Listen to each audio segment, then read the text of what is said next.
Assalamualaikum warahmatullahi wabarakatuh. Perkenalkan, nama saya Muhammad Fajar Al-Fatah dengan NIM 2001117 dari kelas Teknik Perminyakan C 2020 kelompok 5. Di sini saya akan membahas tentang materi F7 yaitu jembatan Wheatstone.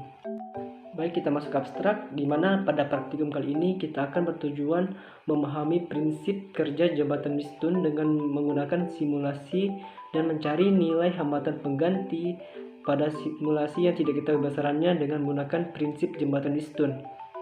Langkah untuk melakukan praktikum kali ini yaitu menggunakan path coordinate simulation, yang dimana hasilnya untuk mendapatkan nilai hasil hambatan pengganti pada simulasi yang tidak diketahui besarannya dengan kata kunci jembatan Wheatstone, hambatan pengganti, tegangan, dan kuat arus.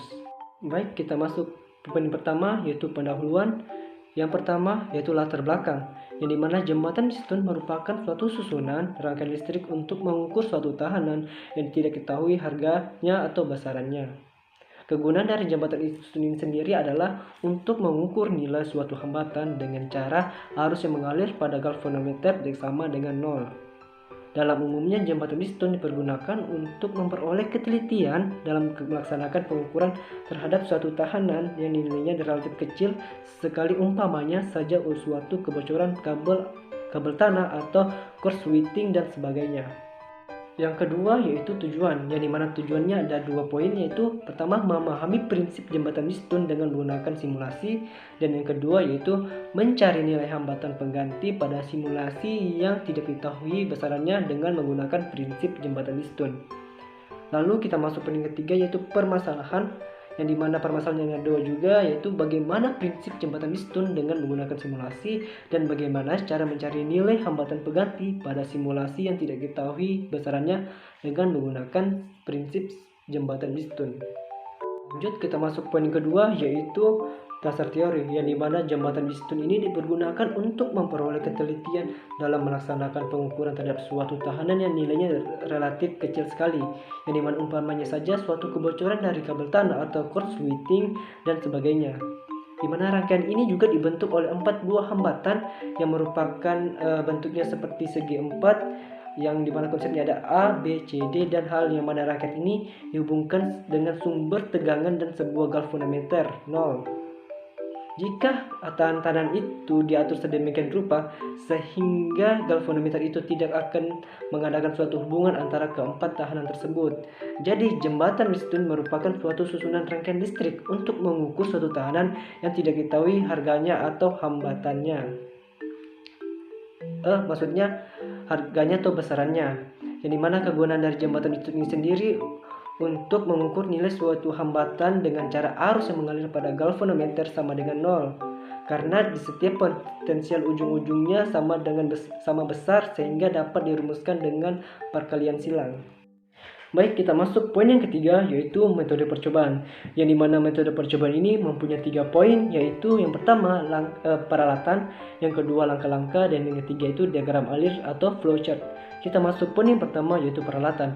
Peralatan yang kita gunakan pada praktikum kali ini dengan menggunakan simulasi PET yang akses linknya dapat tertera di atas. Lanjut, kita masuk poin kedua yaitu langkah-langkahnya. Langkah-langkah yang pertama, kita membuka file simulasi, lalu kita membuat rangkaian jembatan Wheatstone, lalu kita mengatur nilai kedua tegangan input dengan cara mengklik kanan pada sumber tegangan, lalu kita memastikan nilai hambatannya pada sumber tegangan bernilai dengan 0. Lalu kita mengatur kelima resistansi atau hambatan, yang dimana R1 tidak sama dengan R2, R2 tidak sama dengan R3, R3 tidak sama dengan R4, dan R4 tidak sama dengan R5. Dan tekanan input baterai pada rangkaian simulasi dengan cara mengklik kanan pada setiap komponen. Lalu kita memperhatikan nilai arus pada ampermeter. Lalu kita mencatat angka yang terbaca pada ampermeter pada tabel perhitungan. Selanjutnya kita menghitung nilai hambatan pengganti dan arus yang mengalir pada simulasi, dan kita juga mencatat hasilnya pada tabel hasil perhitungan. Yang terakhir, kita melakukan langkah 3-6 sebanyak 5 kali dengan resistor dan tegangan yang berbeda. Baik, kita masuk yang ketiga yaitu diagram alir atau flowchart, yang dimana yang pertama yaitu start atau mulai. Selanjutnya kita membuka file simulasi PET. Lanjut, kita membuat rangkaian jembatan dan kita mengatur kedua tegangan input. Selanjutnya kita mengatur nilai resistansi dan tegangan input.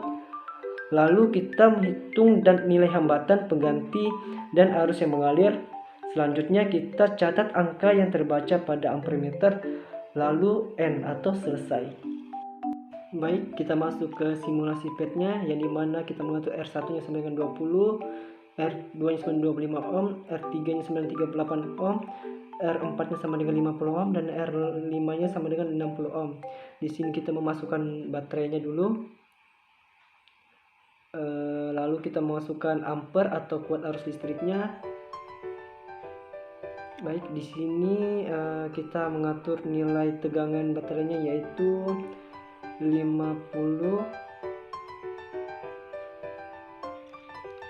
tegangan. Nah, dari sini kita bisa mendapatkan kuat arus listriknya yaitu 1,51 ampere. Baik, kita masuk poin yang keempat yaitu hasil analisis. Berikut adalah tabel pengukuran, grafik hubungan tegangan dan kuat arus, dan juga tabel perhitungan manual.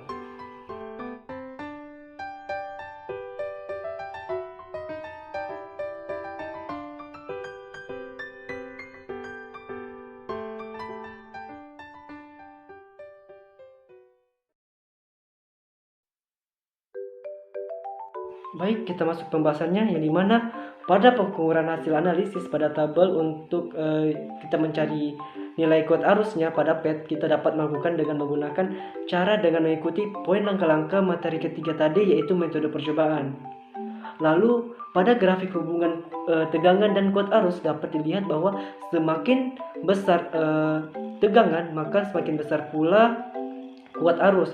Jadi dapat disimpulkan bahwa tegangan berbanding lurus dengan kuat arus. Baik, kita masuk ke kesimpulan, yaitu dimana prinsip jembatan Wheatstone adalah menentukan atau mengukur salah satu nilai hambatan yang tidak diketahui besarannya. Lalu untuk mencari nilai hambatan pengganti pada simulasi yang tidak diketahui dengan menggunakan prinsip jembatan Wheatstone, yaitu dengan cara mengikuti langkah-langkah yang telah tertera pada metode percobaan tadi, yaitu poin ketiga. Baik, sekian dari video pembelajaran saya tentang materi F7 yaitu jembatan Wheatstone. Saya minta maaf jika ada kesalahan kata. Saya akhiri. Assalamualaikum warahmatullahi wabarakatuh. Terima kasih. I got broads in Atlanta, just to throw me in the family. Credit cards and the scammers, getting the licks in the bank.